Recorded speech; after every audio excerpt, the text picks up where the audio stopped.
행복할 것만 같았던 실버타운은 겪어보니 생지옥이었습니다. 그 시작은 입주 첫날이었습니다. 짐을 내린 순간 실버타운 입주민들이 밝은 얼굴로 다가왔습니다. 하지만 그들의 입에서 나온 말은 비수보다 날카로웠습니다. 에이, 이거는 너무 싸구려 아니야? 그러니까 말이야. 저런 가구들은 좀 두고 와도 됐을 것 같은데 들어오면서 가구를 하나도 장만 안 했나 보네. 마치 우리 가구들의 품평회라도 된 듯 여기저기서 날선 비수와 같은 말들이 우리에게 꽂혔습니다. 하지만 이 모든 말들은 시작에 불과했다는 걸 그날의 저희는 알 수 없었습니다. 남은 여생은 어떻게 보내면 좋을까? 어디서 살든 자식들 뒷바라지는 이제 그만두고 마음 편히 살고 싶은데 어떤 선택을 해야 후회하지 않을까? 60대가 되면 누구나 한 번쯤 해보는 질문들입니다. 물론 100세 시대의 노후 설계에서 제일 중요한 건 돈입니다. 하지만 내 인생의 마지막 거처를 어디로 정할 것인가? 역시 빼놓을 수 없이 중요한 문제입니다. 그래서 오늘은 고급 실버타운의 부푼 기대를 가지고 입주했으나 살아보니 그곳은 지옥이었다고 하는 분들의 이야기를 준비했습니다.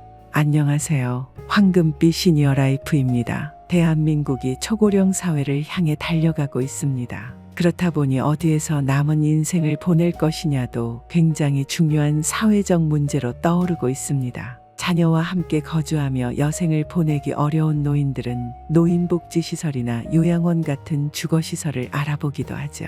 점점 심화되는 초고령화 사회에 대한 대비책으로도 실버타운이 자주 언급되기도 합니다. 그러다 보니 식사, 청소 등의 각종 서비스가 제공되는 럭셔리 실버타운에서의 삶을 동경하는 사람들도 많아졌습니다. 실제로 주변 지인들도 심심치 않게 실버타운을 알아보고 있고 입소를 준비하는 분들도 생겨나기 시작했답니다. 비싸고 화려한 실버타운이 정말 시니어들의 여생을 보낼 수 있는 낙원이 되어줄까요? 내 아들은 지금 서울에서 대기업 이사로 일하고 있어요. 명문대 출신에 집도 한 채 더 샀다니까요. 이씨 할머니가 자랑스러운 표정으로 말했습니다. 그게 뭐 대단하다고? 우리 아들은 외국에 나가서 국제적으로 인정받는 의사야. 그쪽 아들보다 훨씬 더 잘 나가. 박씨 할아버지는 코웃음을 치며 대꾸했습니다. 그 광경을 지켜보던 김씨 할아버지는 속으로 고개를 저으며 한숨을 쉬고 말았습니다. 또 시작이군. 실버타운에서 매일같이 벌어지는 자식 자랑 경쟁이 이제는 지긋지긋할 정도였기 때문입니다. 김씨 할아버지는 대체 언제쯤 이런 대화가 끝날지 궁금했습니다. 하지만 자랑이 여기서 끝날 리 없었습니다. 그래, 자식 자랑도 좋지만 결국 우리가 얼마나 성공했느냐가 중요하지 않겠나? 다들 나처럼 노후 자금은 충분히 준비해뒀지? 최씨 할아버지는 슬쩍 돈 자랑을 꺼내며 웃음을 지었습니다. 돈 자랑은 좀 그만두시게나.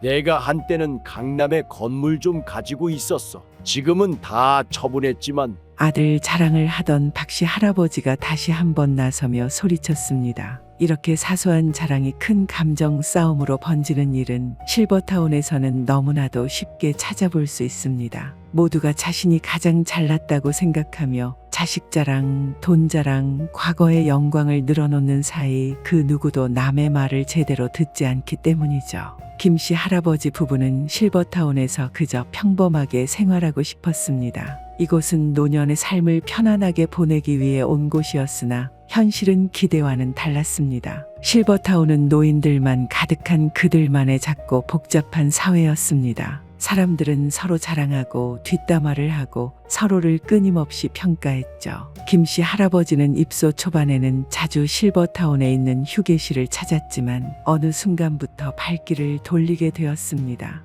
휴게실에만 가면 누가 더 잘났는지 자식 자랑은 일상이었고 돈 이야기로 이어지면 싸움은 점점 커져갔기 때문입니다. 저번에 박씨 할아버지 돈 자랑만 하더라. 나중에 알고 보니 집 대출도 못 갚았더라고. 강씨 할머니는 자식 자랑하느라 입이 다 닳겠어. 그 아들이 정말 그렇게 잘났으면 왜 자기 부모를 여기다 모셔두겠어? 이런 뒷담화도 비일비재했습니다. 실버타운에서는 작은 소문이 쉽게 퍼졌고 한 번 엮이면 피하기 어려웠습니다. 물론 처음부터 실버타운 생활이 힘들었던 것은 아니었습니다. 실버타운을 알아보고 계약하러 올 당시만 해도 몸이 두둥실 떠다니는 기분이었습니다. 그도 그럴 것이 평생 고생만 해왔던 김씨 할아버지 부부였기에 이런 곳에서 남은 여생을 보낸다면 분명 행복할 거라고 생각했기 때문입니다. 그러나 첫날 가구 품평회를 겪은 이후부터 실버타운의 진짜 모습을 보게 되었습니다. 게다가 어딜 둘러봐도 모두 노인들 뿐인 실버타운은 그들의 기분을 더욱 묘하게 만들었습니다. 모여서 하는 이야기라곤 자식 자랑, 재산 이야기, 그리고 내가 왕년에 뭐 했는지 아냐 같은 것들뿐 서로 경쟁하기 바쁜 모습이었습니다. 그뿐만 아니라 김씨 할머니는 실버타운에 입소한 이후로 자식들과 사이도 대면대면해졌습니다. 매일 듣는 이야기가 우리 아들은 이번 주말에 온다더라. 우리 딸이 뭘 사다 줬다 하는 이야기들 뿐이니 영향을 안 받을래야 안 받을 수가 없었던 거죠. 그러다 보니 김씨 할머니도 자식들과 통화를 하면 언제 올 건지, 혹시 뭔가 사다 줄 수 있는지 은근히 압박을 주기 시작했는데 참다 못한 아들과 딸이 모두 그만 좀 하라며 짜증을 내버렸습니다. 그제서야 김씨 할머니는 자신이 잘못했음을 깨달았지만 저렇게 나오는 자식들의 모습을 보니 인생 헛살았다는 생각도 들어 마음이 싱숭생숭했습니다.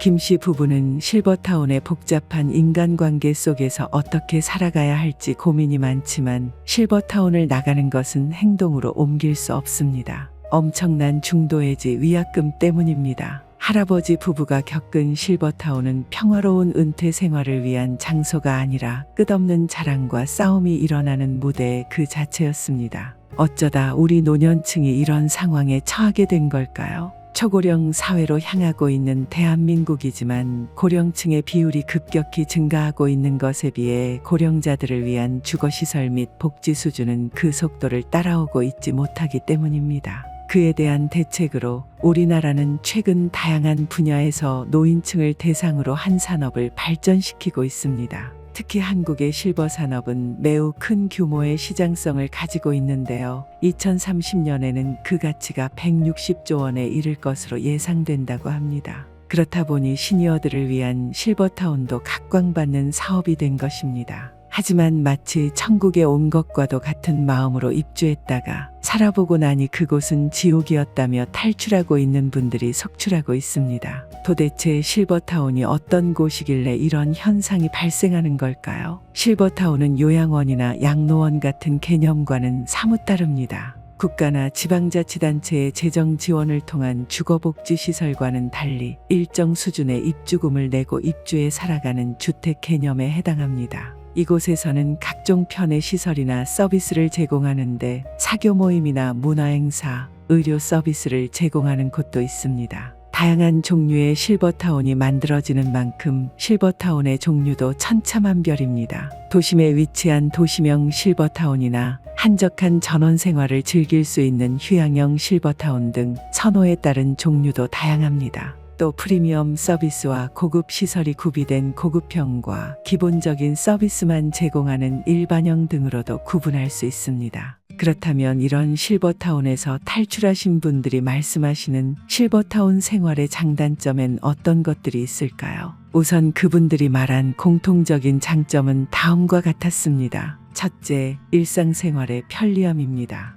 매 끼니 식구들한테 뭘 해먹여야 할지 고민하고 시장이나 마트에 장 보러 갈 걱정 없이 식당에 가기만 하면 전문 셰프가 만들어주는 맛있는 밥을 삼시세끼 먹을 수 있다는 것 자체가 엄청난 장점이었다고 합니다. 게다가 피트니스 센터, 문화 프로그램 등이 갖춰져 있어 일상생활을 편리하게 보낼 수 있었다고 하셨습니다. 둘째, 의료 서비스 접근성이 좋다는 겁니다. 실버타운에서는 노인들을 위한 의료 서비스가 잘 준비되어 있습니다. 나이가 들면 언제 어디가 아플지 몰라서 불안한데 실버타운에 지내면서는 그런 걱정 없이 편안하게 지냈다고 하셨습니다. 응급 상황에 대비한 의료시설이나 정기적인 건강관리 프로그램이 제공되어서 요즘과 같은 의료 파업 시기에도 걱정 없을 것 같다고 하셨습니다. 그럼 그분들이 느낀 단점에는 어떤 것들이 있었을까요? 첫 번째 단점은 아무래도 경제적인 문제였습니다. 실버타운에 입주하기 위한 입주비로는 일정 수준의 목돈을 보증금으로 먼저 내고 이후 월별로 월세와 생활비를 납부하게 되는데 보증금의 경우 아예 없는 경우도 있고 많게는 수억 원 수준까지 다양합니다.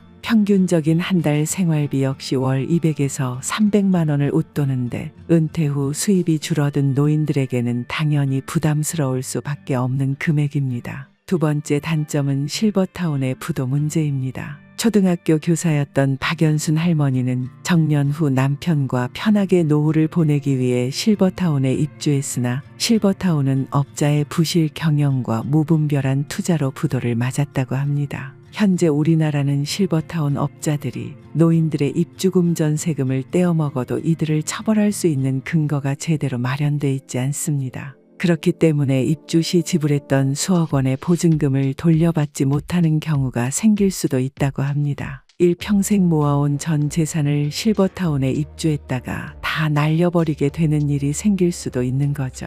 지금까지 실버타운을 실제로 경험하신 분들의 이야기를 들려드렸습니다. 무작정 실버타운이 좋다, 나쁘다라고 말씀드릴 수는 없지만 분명한 것은 그곳이 정말 여러분들께 마지막 낙원이 될 수 있을지는 꼭 다양한 측면에서 따져보셔야 한다는 겁니다. 그렇다면 내 남은 여생은 어디에서 보내는 것이 좋을까요? 저는 오랜 세월 살아온 내 집이 제일이라고 생각합니다. 보건복지부의 노인 실태조사에 따르면 대다수 노인들은 살던 집에서 늙어가기를 희망하고 있었다고 합니다. 건강한 노인, 기력이 떨어진 노쇠한 노인 모두 현재 집에서 계속 살고 싶다고 답했습니다. 이미 오래 살아서 익숙해진 동네에서 벗어나는 건 원치 않는 것이죠. 내 집에서 내가 하고 싶은 대로 하며 마음 편히 사는 것이 최고라고 생각합니다. 여러분들은 어떻게 생각하시나요? 다른 의견이 있거나 제 말에 공감하신다면 댓글로 꼭 여러분의 이야기를 들려주세요. 구독과 좋아요를 눌러주시면 다음 영상 제작에 엄청난 힘이 됩니다. 오늘 영상도 끝까지 시청해주셔서 감사드리며